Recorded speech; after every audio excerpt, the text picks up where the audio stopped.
America, after the Second World War, went from fighting the evils of fascism to the evils of communism during the Cold War. But not just communism abroad, but also communism here at home. America had this fear of communism taking over the American public.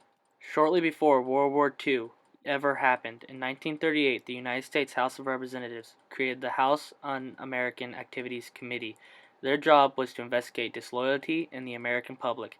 This turned into a hunt for communists in America. The hunt for communists affected hundreds of people and their careers, and really turned into a witch hunt for any communist they could get their hands on.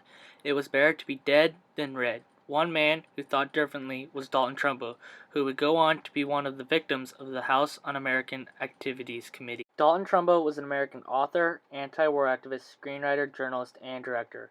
But when challenged on his political and social beliefs, he didn't step down and stayed true to what he believed in, being an American communist. Trumbo was born December 9, 1905 in Montrose, Colorado. First son of Oris and his wife Maud. Shortly after being born, they moved to Grand Junction, Colorado. He grew up always enjoying writing and went to Grand Junction High School. While still in high school, he began writing for the Grand Junction Daily Sentinel. In the 1930s, Dalton Trumbo began to write professionally. In 1936, gained his first screenwriter's credit for his crime drama, Road Gang. 1939 was a big year for Trumbo. He married his beloved wife, Cleo Fincher, who he would go on to have 3 children with. But also in 1939, Dalton Trumbo wrote his award-winning novel, Johnny Got His Gun, an anti-war novel about a young man who goes to war and loses his sight, arms, legs, and speech, and is forced to suffer as just a head with a torso. This anti-war stance put him on the radar of the FBI. He would continue to interest the FBI when in 1943 he officially joined the American Communist Party. All of this caused the FBI to open an investigation on Trumbo and his communist activities in 1947. Trumbo became a member of the Hollywood 10. Him and 9 other directors and writers were called to testify before the House Committee of Un-American Activities, who were investigating whether or not communist sympathizers were putting propaganda in American media. The 10 men of the Hollywood 10 who were called were Alva Bessie, Herbert J. Biberman, Lester Cole, Edward Meidrich, Ring Laudner Jr., John Howard Lawson, Albert Maltz, Samuel Ordnitz, Robert Adrian Scott, and Dalton Trumbo.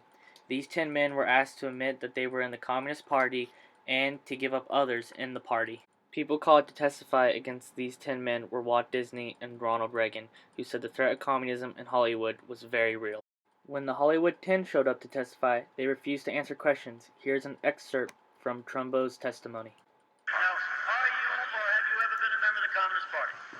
I believe I have the right to be confronted with any evidence which supports this question. I should like to see what you have. Oh, well, you would? Yes. Well, you will pretty soon. The Hollywood 10 was charged with contempt and held in prison for a year. 9 out of the 10 would serve this sentence, except for Edward Meidrich. He would give in and would admit to being a communist. It would not only take the 9 others down, but would also give up the name of 26 others in Hollywood who were also communists.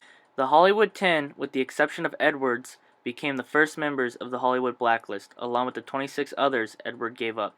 The Hollywood Blacklist was a list of directors, screenwriters, and actors in Hollywood who could not perform because of their communist ways. Dalton Trumbo would not just sit back and go along with the blacklist, though. He would write screenplays under pseudonyms for low-paying, obscure productions. This way, his movies were able to get made and get into theaters. This would work fine until 1957, when Trumbo's screenplay for The Brave One won an Oscar for Best Story.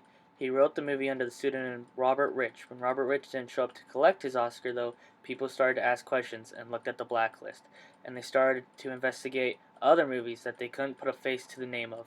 This was big for Trumbo, though, and led to Kirk Douglas finding out that Trumbo had written The Brave One, and Kirk Douglas reached out to him to get him to write Spartacus. At the same time, Trumbo was writing a movie called Exodus. When he started writing for these 2 movies, Trumbo was doing it under a pseudonym, like he usually did. But both movies, before being released in 1960, decided to give Trumbo the credit for writing the movies he deserved. First, Kirk Douglas decided to give Trumbo the credit, and then he was followed by Exodus, effectively bringing the Hollywood Blacklist to an end in 1960. After this, Trumbo was accepted back into Hollywood and received the credit for all the movies he made during the Blacklist time. When Dalton Trumbo was asked about the Blacklist, he said, The blacklist was a time of evil. No one on either side who survived it came through untouched by evil. Back on this time, it will do no good to search for villains, or heroes, or saints, or devils, because there were none. There were only victims. During a time in America where communism seemed like such a big threat that Americans' rights were being infringed, Dalton Trumbo stayed strong and continued to preach what he believed in. But he also continued to do what he loved and never let the American government take away his rights. He took a stand against the government and stayed true to his values.